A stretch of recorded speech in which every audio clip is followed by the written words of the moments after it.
Is Vocaloid still a thing? Vocaloid is dying, and the subcultures that developed around it, like MMD, Utaites, and Odorites, are following it to the grave. Vocaloid has been in decline. I don't really think it'll decline completely. Vocaloids are a thing of the past. Vocaloid is dying. Sitting with the Chinese Vocaloids and watching them boom in China. Witnessing more usage of English Vocaloids. Sure. You might be experiencing this kind of awkward midlife crisis in the Vocaloid fandom. And just in time for Christmas, we have the legendary Pinocchio P release a song called Vocaloids Are Lame. This was done because apparently somebody told him that Vocaloids are lame. This was either in person or online. I honestly don't know. Now if we get into his response, which is a song, and I do recommend you guys go onto his channel and check it out. It's essentially about, sure, Vocaloids are lame, but you know what? It's also kind of cool. And if you really think about it, life can get pretty lame. This has been kind of a trend within the community. You'll either have big producers that have gone on to start producing songs for more or less just normal singers, or they make their own bands or start producing for groups. Otherwise, you get the ones that just kind of stop posting altogether, or you also have the ones that will post a song, but it's kind of obvious they only posted it because they were commissioned by Sega or Cryptid to make a song for Miku. I don't know, but it all kind of ties together when you look at the Miku 10th anniversary concert theme song, and that was by Hachi, and that song essentially is kind of about the community just kind of going off on their own separate ways, and everyone that's left is just kind of stuck in this desert of whatever the Vocaloid fandom is now. It's been this kind of weird segmented downhill spiral for a while now. I've been personally guilty of having Vocaloid take the backseat compared to my hobbies lately as well. So if anything, I just feel like if we can get people talking about it again or sharing about Vocaloid more, then there's maybe a small chance to kind of try and revive some of this broken hype train, and then we can get more support for the people that are still out there and that are still creating content and that are still 100% behind Vocaloid. And that's the point of starting this vlog series for me at least, and you guys can expect to get a new video in the series once a month, every month for the rest of the year. So if you're new here, my name's Holly Ann. I've been cosplaying Miku on this channel since 2010, and you're watching me rant about Vocaloid. Welcome to Mikutorial! Mikutorial! So I originally picked this title because it sounds kind of edgy, but also because it sums up how I felt about being a Vocaloid fan for the last few years. Yet, lo and behold, we somehow have Google Trends data that supports this claim I have that Vocaloid peaked in 2012. So I will just let you guys look there. I can also link that for you. Now, I would go over like every point in the data that correlates to some big event that happened in the Vocaloid community or something, but chances are I would like lose 80% of the people that are watching this at that point. They don't want to go see me go deep into the freaking nerd side of the Vocaloid history. So with that, I'm just going to use this graph to just kind of show where I'm coming from with the idea behind this video. So let me take you guys back to 2012 really quick with the video over here.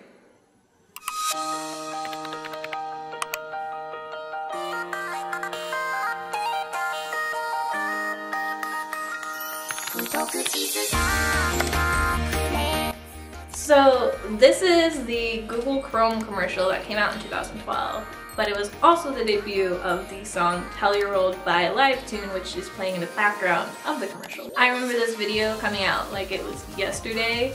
Like everyone in the fandom at the time was freaking out over it because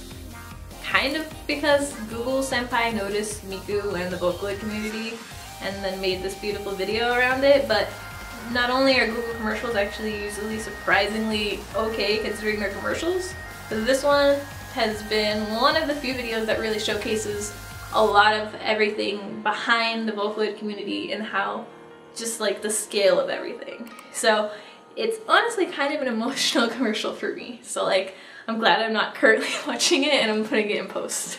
But Yeah, so this came out in 2012, kind of the height of Miku's popularity, and kind of summed up everything good that was happening in the community at that time. Not to mention the song itself, a lot of people have tried to recapture the magic that is this song, and they kind of fall short, but it's okay because we still have like 50 remixes of Tell Your World that exist, and more probably to listen to. But yeah, at this time we had so much going on all at once, and there was just a constant stream of quality new content, as well as streams of new fans and just new coverage of, you know, more and more people finding out about this. As well as the English community actually wasn't too far behind the Japanese community at this point, as Miku had already performed at Anime Expo the year before, and so there was already the buzz and hype from that, as well as a bunch of really weird news clips and a weird Toyota commercial campaign with Miku. That came out of that.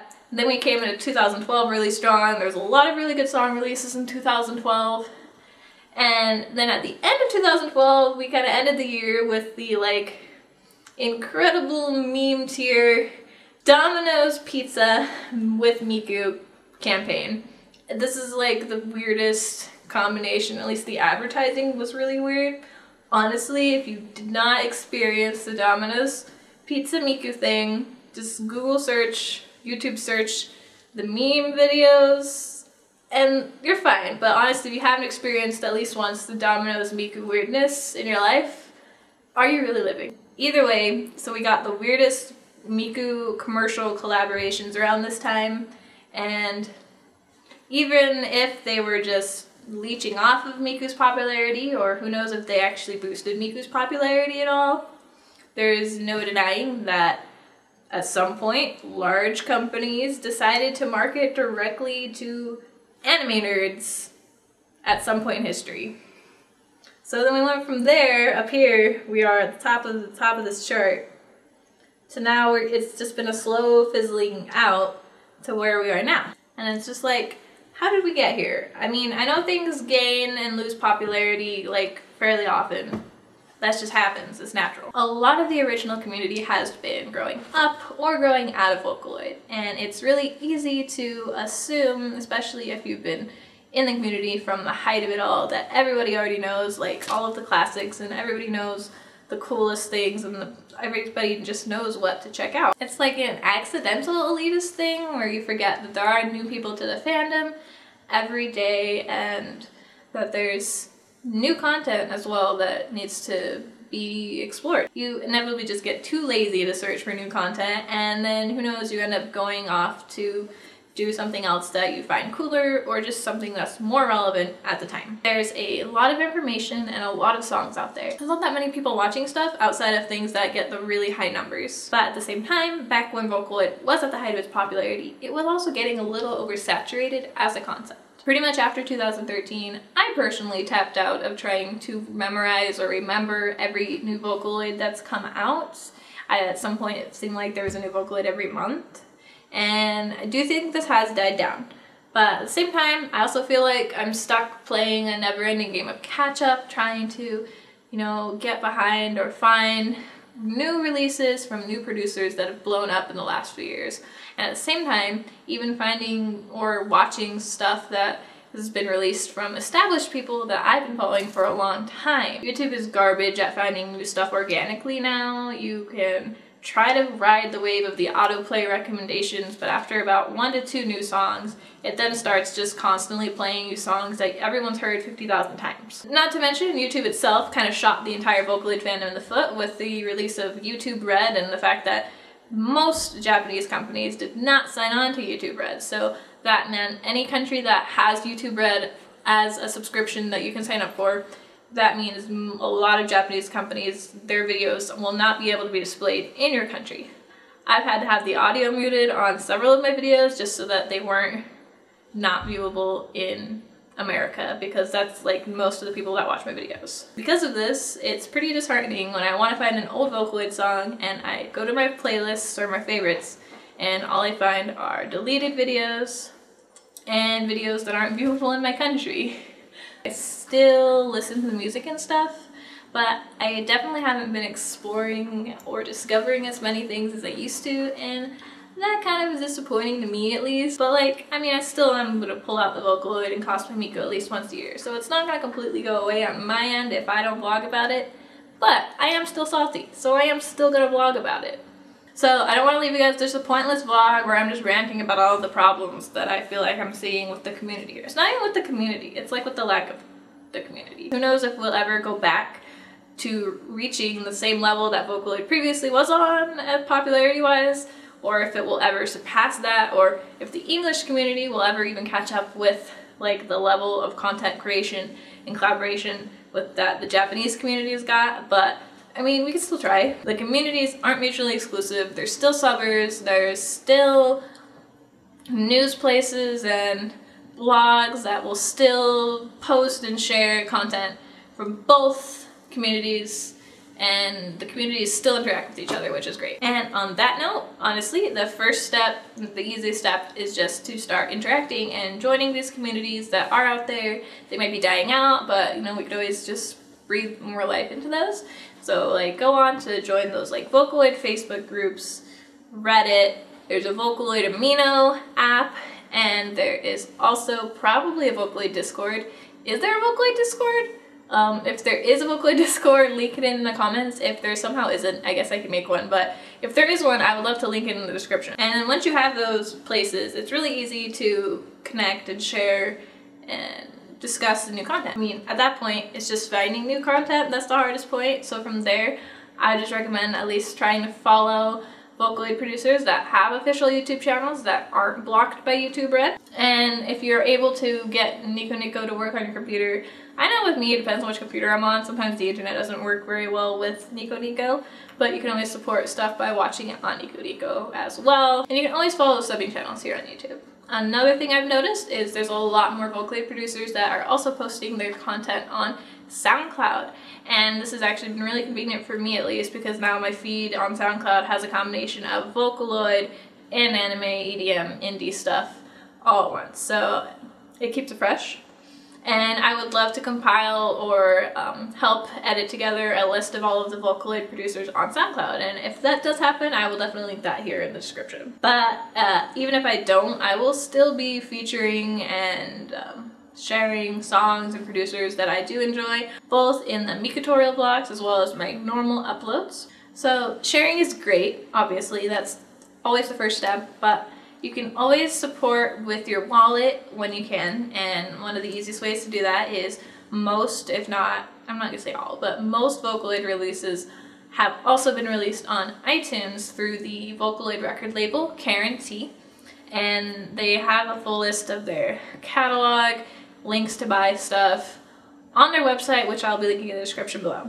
If you prefer to collect things, there's always the CD releases, and those are available in various places online. My favorite place to buy CDs and pre-order them is CD Japan. I've been using them for a long time, so I would recommend checking their site out. But you can also get some CDs secondhand through things like Yahoo Auctions. You can also obviously keep buying like Miku merch and figurines and such, though honestly that's not going to really help support the individual Vocaloid producer or really the creation of more songs for that matter. If anything, you're just kind of padding the pockets of Krypton, Good Smile, or Sega. But at the same time, those guys do help the community a bit. They do help with the shows, so it's not like the worst thing ever. And Miku's cute. I'm still gonna buy her stuff, honestly, but I would say music is probably a better investment into the community. But on that note too, I do feel like participating in and buying tickets for and attending concerts and shows is also a really good way to support the community, as well as to show the support for the community in your local area. Now, they just announced the new Miku Expo North America tour for this year, 2018, and obviously I would recommend going to it. This will be my third time traveling out of state to go to it because I live in Utah, but if you have any method to save up and make it to the closest Miku Expo, whether it's the neighboring state or a couple states over, I personally recommend it. And if anything, it's a lot better to just kind of get up there and go to the Miku Expo instead of kind of moping about and complaining that Miku didn't come to your state. The only way to really get more Miku Expo tour dates and locations when it comes around again is to really just sell out all of the Miku Expos that are happening already. So just show up in full force, buy all the tickets, and then, you know, there's also the people that make it to the concerts in Japan. That's one of my goals. There's a lot of overseas people that attended the Miku 10th anniversary concert. I'm really jelly. I wish that was me. But I can just hope that there's a good turnout for the Miku 15th anniversary and that I can at least go to that one, I guess. Yeah, I hope I have money by then. Even if you can't make it, you know, afford the plane ticket out of Japan, I feel like, you know, the plane ticket cost evens out if you can make it to one of the stateside conventions, because pretty much the cost of a plane ticket to Japan could fund your entire trip to anywhere in the US if you're able to get a group together, you know, budget correctly. And I would say it's worth it if you're a Vocaloid fan. I do have my reviews of Miku Expo 2016. I will put a link up here for that and in the description so you guys can kind of get an idea of it. Otherwise, there's also a more local Vocaloid concert group called Voc America. They tour conventions across America because of their Kickstarter that they got funded on. Now, even if they don't have your favorite Vocaloid, I recommend going out and checking out the concert, buying their merch to support them anyways, just because it's a good example of, you know, another concert in this style, supports more stuff in the future, plus supporting your local Vocaloid producers. And if I haven't uploaded the playlist already, I do have some videos I recorded from Voc America when they came to Utah. And when those are available, I will put them up here as well. Honestly, even if you can't make it out to a concert, even if she does tour remotely close to you, I would just say the best thing we can do is to keep making content, and fan content is always great content too. So no matter what it is you're doing, whether it's like videos, animations, art, or maybe you're making music, mods for games, like anything that you're currently doing with Vocaloid, keep doing it, support other people that do it, maybe collab with more people. I'm personally going to keep trying to make more cosplay music videos, as well as I want to create more outfits. For starters, I'm going to be upgrading this for the next Miku Expo, and I'm hoping I will be able to meet a bunch of new Vocaloid peeps at both the LA Miku Expo and Anime Expo. But even if I don't happen to see you there, I will see you guys in the next video. Hey guys, please check out the featured video here, and you'll be able to watch the next video here when it's available next month. And here's where the full Mikutorial playlist will be once more of the videos are up. And if you guys want to watch them as soon as I make new videos, feel free to subscribe right here. Thank you for watching.